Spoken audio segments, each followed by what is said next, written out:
Hello, chess family. It's me, National Master Jesse James, and it's time for another installment for Instructive Chess Miniatures. All right, here we go again. This time we're going to be taking a look with Vasily Semislav. Hopefully, I pronounced his name correctly. Uh, well, in this game, we're going to be taking a look at what's called weak squares. Basically, it's just a square that you control more than your opponent. And well, it depends on which side of the board it is. From 4 and back, this is white's natural territory. From 5 and back, this is black's natural territory. With that being said, let's see how he does it. World champion at his best. Here we go. We start off with d4, d5, c4, c6. Looks like we got a Slav right here. Knight c3, knight f6, knight f3, and d takes c4. One of the ideas of the Slav is to take this c4 pawn. Not that you're going to keep it, but it's going to take time to actually win it back for white. And this is where black gets his compensation. Although if white is not careful, you will keep this pawn.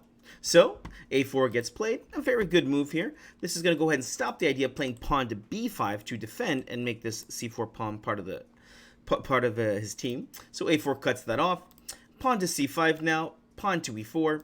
C takes d4, and how would you take here? Would you go knight takes d4 or queen takes d4? Well, the only good way to play here is actually to exchange queens with queen takes d4. And, well, black went ahead and traded queen takes and knight takes. Now, I think some people here would think black looks good because, well, we're up an extra pawn, and, well, maybe we've already equalized because of this. With that being said, black has a lot of weak squares. Feel free to move, throughout the game to push pause and see if you can find the weak square. The faster you can identify it, whenever you play your games, you'll be able to start actually taking advantage of them with your pieces. Already, I see one weak square. Do you see it? Hopefully you see one of the weak squares. It's this c7 square right here. And you're going to see white take quick advantage of that. Black played e6, and, well, we did mention c7's weak. d6 is also a little bit weak here because it's only defended by the bishop. But c7 is definitely weak because it's not defended at all. Remember, it's a square that you control more than your opponent. With that being said, he goes for it. Here we go. Knight d to b5, and now we see the c7 square is very weak. And, well, knight c7 check is actually a real possibility. Okay, what do we do now? Black played a common move here. Knight to a6 makes sense. Developing a piece and guarding on c7. Well, let's keep developing our pieces. Let's keep making threats. Bishop takes c4 was played. Bishop to c5. And, well, let's develop this bishop and focus on the weak squares here. There's now, let's see, 1, 2, 3 weak squares I see. At least on black side. Which ones are they? Here the weak squares are c7, d6, and e5. So what do we play? Of course, bishop to f4.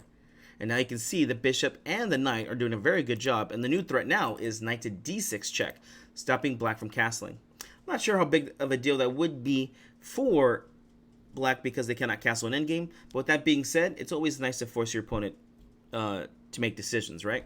So we continue. King e7, no more ideas about this castling idea, but d6 is a little bit more underneath control. Well, we have plenty of pieces on the board, so he goes ahead and castles. Bishop to d7 gets played, attacking the knight, but now d6 is looking a little bit more weak. And, well, it's the dark squares in general that are weak here, so let's keep adding pressure to this, keep making force moves. Pawn to e5 gets played. Again, one of the ideas is putting a pawn here can make this d6 square even weaker because, well, with pawns, they're usually stationary or stay in the same place for a long period of time. And, well, this d6 square is ours. And this is important because, well, center squares are worth a little bit more than the wing squares. And, well, this d6 is right next to this king now, so this is definitely a target for him. Knight h5 got played to attack the bishop, and I love this move right here. We've mentioned d6 is weak already. We've mentioned the dark squares are weak already. What do you play here? This is a real class move. What do you play here? Feel free to push pause. All right, nobody messes with Semislav. Here we go. What gets played here? Bishop to e3. What's the idea? Well, this dark square bishop is one of the best defenders for this d6 square or the dark squares in general. So even though we do get double pawns here, we're going to be making weak squares. Especially if they do take, like he will in the game later on, we will get an open f-file for our rook. Well, black plays it pretty smart right now. He goes ahead and just plays rook hc8. A nice move here because, well, the king probably wants to jump back to f8 at some point. And, well, if you play the king back to f8, well, this rook can't get into the game. So it makes sense the rook goes to c8 over here. Bishop b2 gets played, harassing this knight. And pawn to g6 gets played. You can go ahead and take here right away, but when you see a good move, look for a better one. Here, let's go ahead and attack these dark squares. Do you see the move? This is going to force the trait of the bishops. What do you play here? Knight to e4. I love when a knight goes behind a pawn because you can see how they work together so nicely. All right, knight e4 also puts pressure on the bishop, which is pretty much saying you have to trade here. And well, he does. I mean, it's kind of hard to not take and get these double pawns. Mind you, we know it's bad, but hey, what else are you going to do? Pawn takes on e3, and now we got this open f-file for our rook. Bishop takes h5 is still a threat. Black went ahead and played rook to c2, and now another very nice move here. I feel like 90% of chess players here would just take right away. I know I would, but whenever you have a true master playing chess, the moves are a little bit different. Here he's continuing to make weaknesses. He's continuing to make threats. What does he play here? Knight to d6. What a beautiful move here. And, well, he plays rook to f8 to guard this f7 square because, well, when the knight came here, the rook was working with it. For instance, if you weren't paying attention, you said, ooh, free bishop, and he just went ahead and took, the game ends pretty fast here. Rook takes on f7 check, king to d8, and, well, I think we just play the simple move here. Oof. A lot of simple moves here are winning. You have rook f8 check winning. This is going to win at least the rook over here. So you won at least the exchange. Computer is giving rook to d1, making sense. Knight takes b7, doubling rooks. Oof, that bishop will fall.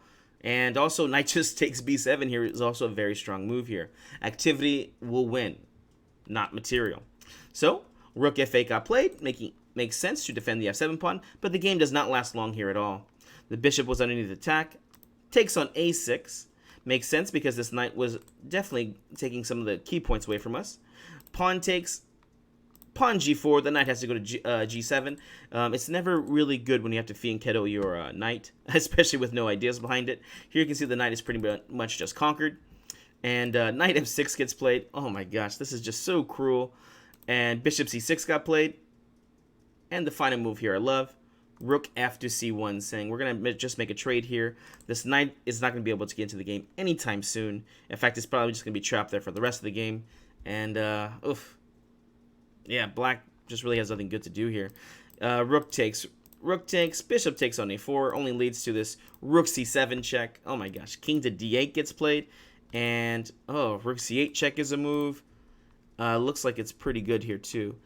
Rook takes a7 is a move. This is just being cruel and unusual, which I highly recommend to do in your chess games. Black is just bolted down. He just can't move at all. At this point, well, after the move of rook f to c1, black just went ahead and resigned here, as there was nothing good to do because all the pieces that black has is just terrible. So remember, guys, when you're going through your games, make sure you start identifying the weak squares. Remember, it's not enough to just identify the weak squares. You need to take advantage of them. Well, guys, hope you enjoyed this chess game. We'll see you in the next one.